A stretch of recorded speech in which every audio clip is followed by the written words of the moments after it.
We asked students 21 questions to get to know them, their program, and their experience at Salus University. Here's what they had to say. What's your name? Wanda Blann. Where are you from? Somerdale, New Jersey. What program are you in? Rehabilitation therapist, so the VRT program. Why did you want to pursue this career? It's funny story. I didn't. What happened was I was a teacher for almost 20 years. I taught special ed middle school, and I left the school system for one reason or another. And I got to talking with Lachelle Smith, who is the coordinator for the VRT program there at Salus. And being someone who is legally blind since birth, she asked me, had I ever thought about becoming a VRT? And I had no idea what a VRT was. So after she explained it to me and then explained the program, I thought, well, I already have my bachelor's. I guess I can go back for my master's. The only difference is I would be teaching more adults than kids. And I was up for the challenge. So that's how I actually wound up in the program. Why did you choose Salus? Because Lachelle talked it up so much, and actually it's the only school in the area that I could commute to. What have you discovered about your subject area as a grad student that you wish you knew as an undergrad student? Actually, except for just learning about the program altogether, I think I would have pursued my bachelor's in a field of either as a TVI or somewhere in the visual field, rather than going for just a special ed teacher, elementary school teacher / special ed teacher. What do you feel is unique about your program at Salus? That I get to go, and that not so much, I have learned a lot being there, but a lot of the things that we have been instructed on too are things that I learned throughout life, because this is my life. And realizing that I could go out and teach people who are newly losing their vision what I have been doing all of my life. So it doesn't even feel like I'm actually working. I'm just sharing my knowledge of my world and how I've lived. What clinical experience has made an impact on you thus far at Salus? I would say that the time when I took my low vision class with Carrie Ludas and we went to the Feinblum Center, I found that very fascinating. Though I had been there for a low vision exam years ago, being on the other end of not being the patient but being the observer, I found fascinating. Have you had any discouraging or especially triumphant moments in the classroom or clinic? No, none that I can think of. What's been your favorite class so far? I really have liked them all. I would have to say the independent living class, especially the time at the end of the course when Lachelle Smith took us all to the Cheesecake Factory and we did a dining in the dark. So everybody, whether you were visually impaired or had no vision, everybody was under simulation. So we all were blindfolded and we needed to navigate through the Cheesecake Factory, order our meals and eat our meals under simulation. That was awesome. More so watching more of my sighted classmates navigate through doing that than anything, but it was amazing. Have you had any Eureka moments in the classroom or clinic? Honestly, no. I think I'm too old to have like had that type of moment. So no. Are you a part of any clubs or groups on campus? No, mainly because I was only on campus for whatever courses I had to do face to face. Otherwise, I commuted because I worked full time. What's your favorite study snack? Oh, easy. Cashews or potato chips. What's your study strategy? Normally, I just have some low music in the background.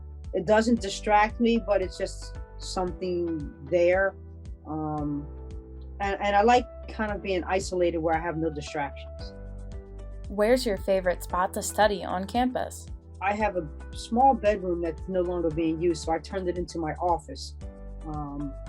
especially since the pandemic and I was working from home. So that has become my favorite place to study because it's away from everything. I don't even have a TV in this room.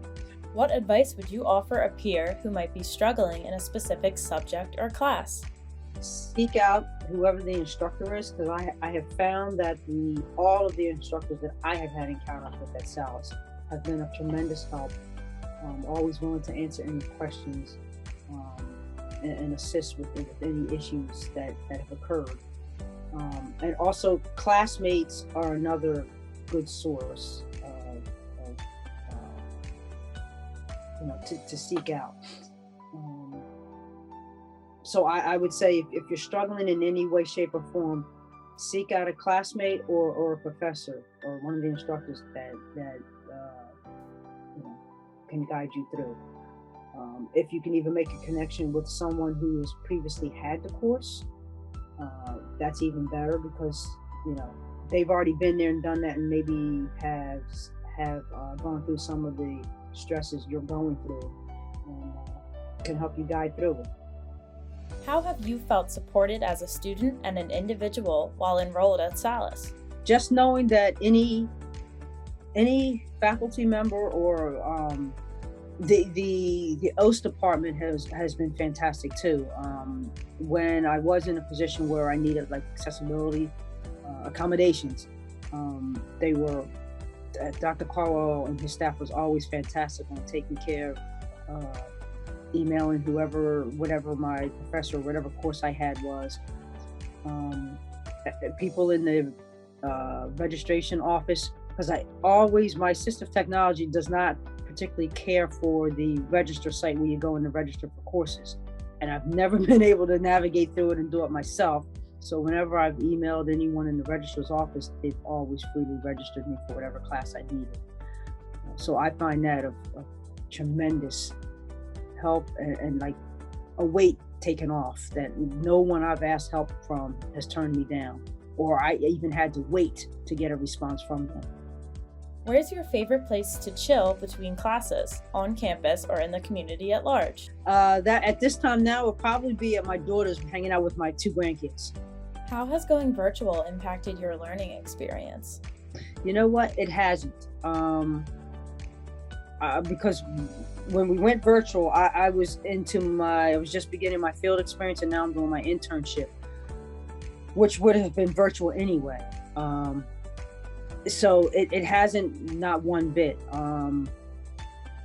For my job, it's actually been pretty awesome because it's honed my skills. Because when you're providing instruction over the phone or Zoom or whatever, you have to be more accurate with directions and instructions. And so if nothing else, it has honed my skills and helped me. What's the first thing you want to do once the pandemic is over? Go on vacation. So that's my goal when my internship is over. I'm not sure. I have 2 sisters that live in Las Vegas, a brother in New Mexico. So I don't know if I want to go visit either one of them or just take a vacation someplace I have not been. What advice would you offer an undergrad considering pursuing an advanced degree in this field? I would tell them, in my opinion, it's one of the most rewarding fields you can get into. There's nothing like watching someone who for 50, 60, 70 years has had 20/20 vision or good vision, driving, doing their thing, to now start to lose that to the point where they're no longer able to drive. They can't just get up and go when they want. They almost feel like, what's the purpose now in life? When you work with them and give them that hope, and it could be just the littlest of independence back. There's nothing like that feeling. So it's a very, very rewarding field. If you're looking for a self-satisfying reward where at the end of the day, when you put your head on your pillow, you can say, it was a good day just because I made one person feel like their life was still meaningful. My motto to all my clients, it's kind of a personal motto. There's nothing in the world that we can't do. There are things you shouldn't do, like drive, but there's nothing you can't do just because your vision has changed. We just have to find a different way to do. So that's what I would tell anyone who is thinking about that field, and that's my opinion. It's so rewarding. To learn more about Salus University's programs, visit salus.edu/academics.